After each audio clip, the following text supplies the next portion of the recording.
Hello, and welcome to our podcast. Today we're exploring a topic that truly matters for everyone: health equity. You might have heard about health equity on the news, at school, in the hospital, or even in conversations with friends. But what does it really mean? Why should we care? And what can each of us do to help create a more fair and healthy world for all?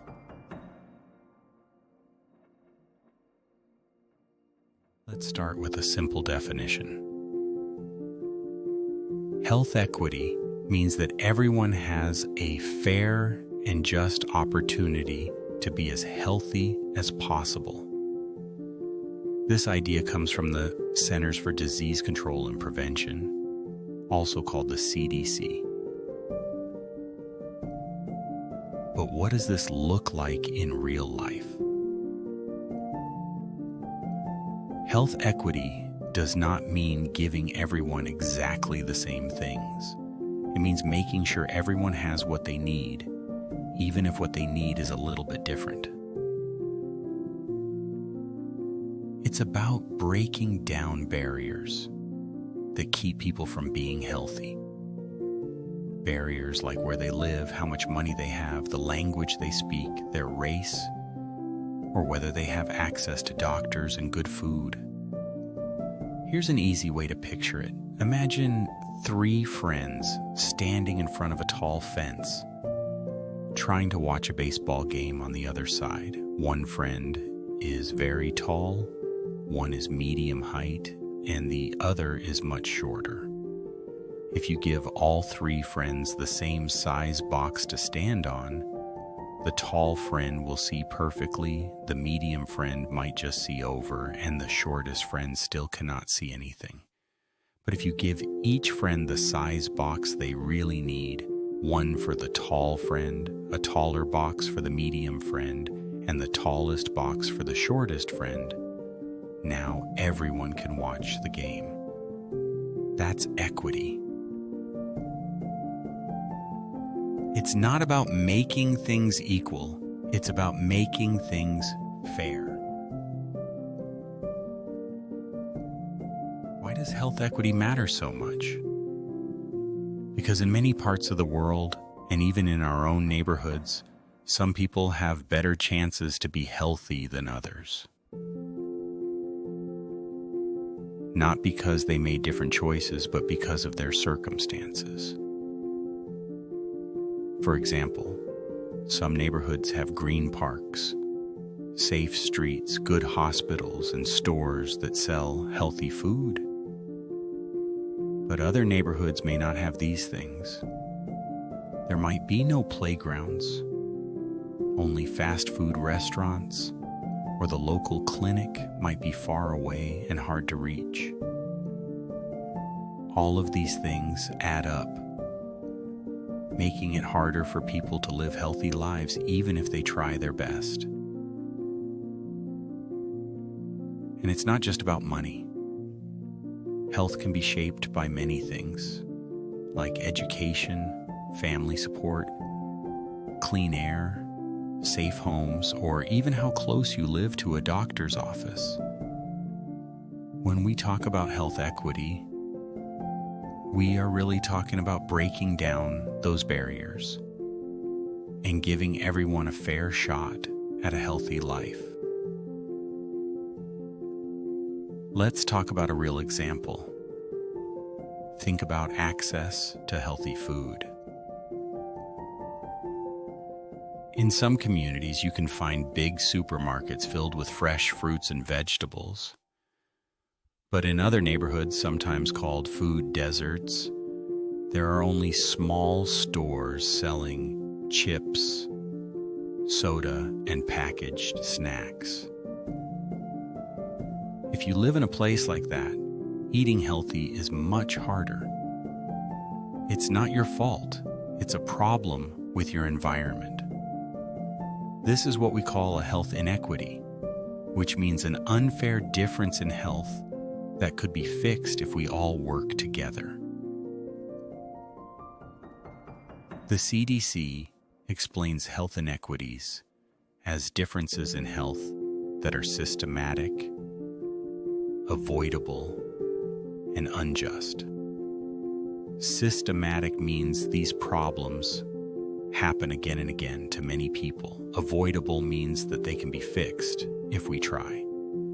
And unjust means that it's not right for these differences to exist. Let's think of another example. Imagine Maria and John. Maria lives in a city close to a clinic. She can walk there or take a bus. John lives in a small town, far from any clinic. He doesn't own a car. If both get sick, Maria can see a doctor easily, but John may have to wait or he might not be able to go at all. This difference in access to health care is not about their personal choices. It's about their circumstances, where they live, and what resources are available. If we want health equity, we need to find ways to help people like John, maybe by providing transportation, building clinics in rural areas, or using mobile health vans. Now, it's important to understand the difference between health equity and health equality. Equality means giving everyone the exact same thing. Equity means giving people what they really need, which might be different for everyone. Here's a simple story. If a school gives every child the same lunch, but some kids are allergic to nuts, those children could get sick. But if the school gives each child a lunch that fits their health needs, everyone can enjoy a healthy meal. That's equity. What are some things that can stand in the way of health equity? There are many barriers like income and poverty. People with less money may not be able to afford doctors, healthy food, or safe housing. Education. People who have trouble reading may not understand health information or medicine instructions. Neighborhoods. Some areas have more crime, pollution, or not enough parks and grocery stores. Language. If health information is only in English, people who speak other languages may not get the help they need. Race and discrimination. Sometimes people are treated differently in hospitals, schools, or at work just because of their background. All of these barriers can add up, making it much harder for some people to live healthy lives. Let's listen to another story. A child named Sam. Sam's family does not own a car and lives in a neighborhood with no parks. Sam loves to play, but there is no safe place outside. Because of this, Sam spends most of his time inside with little exercise. This could affect his health over time. But what if the city builds a safe playground nearby? Now Sam and other kids can run, play, and grow up healthier. That's how changing the environment can support health equity. Sometimes health equity means thinking about new ways to solve old problems. For example, in many places, people have trouble visiting a doctor because they work long hours or have no one to look after their children. Some clinics and health centers now offer evening or weekend appointments or have childcare rooms so parents can come in for a checkup without worrying about their kids. This may sound small, but it can help many people get the care they need. People who in the past might have skipped important visits simply because of scheduling or family responsibilities.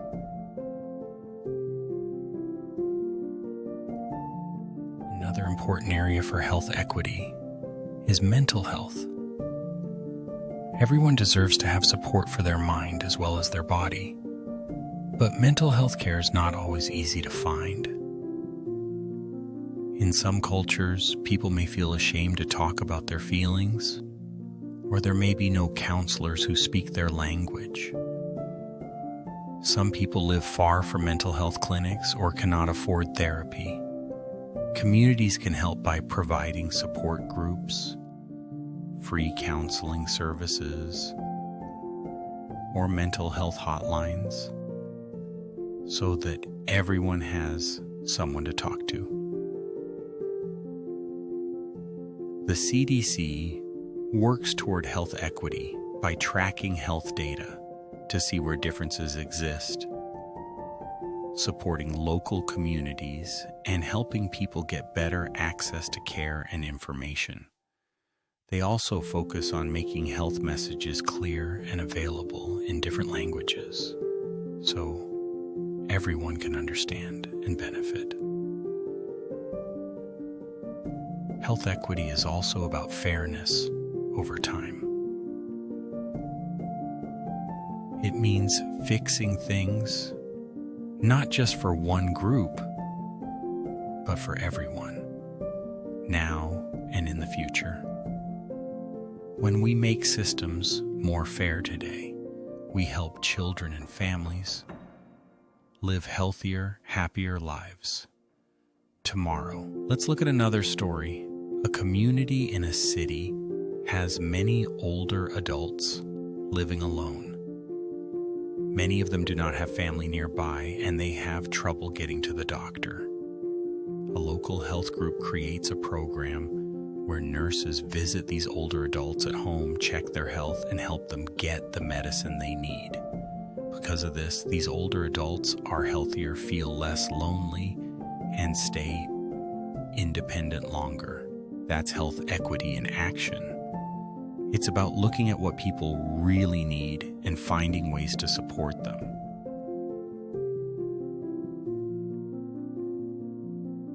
What can we do as individuals to support health equity? First, we can learn about our own community. Are there people who have trouble getting healthy food, safe housing, or medical care? What are the biggest health challenges for people around you? Second, speak up for fairness.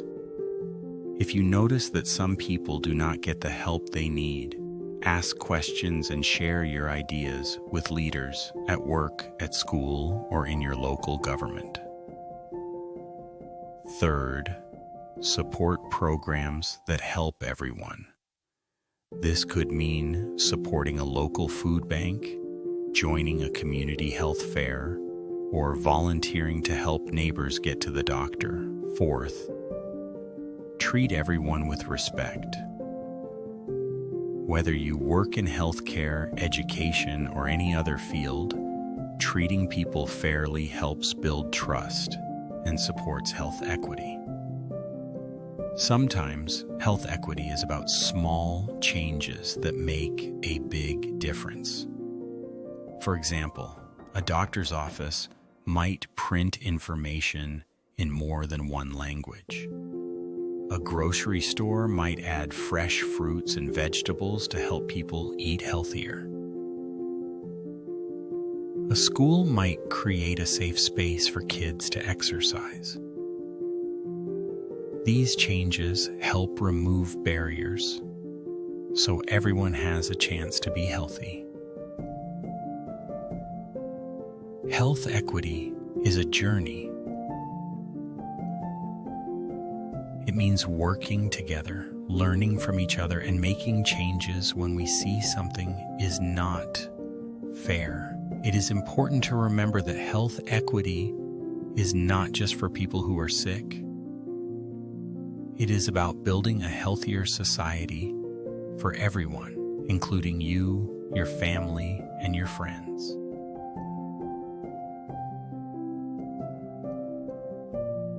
Let's take a moment to remember what we've learned today.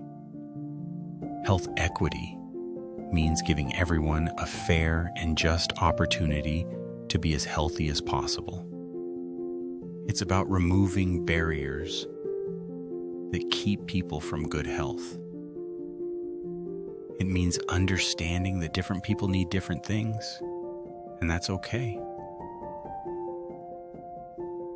Health equity is not just the job of doctors or government leaders. It's something we can all be part of. If you see something unfair in your community, think about what you can do, even if it is a small step. Thank you for joining me today. I hope this podcast has helped you understand health equity in a simple and clear way. Remember, health equity is about fairness, respect, and working together for a healthier tomorrow. Take care and see you in the next episode.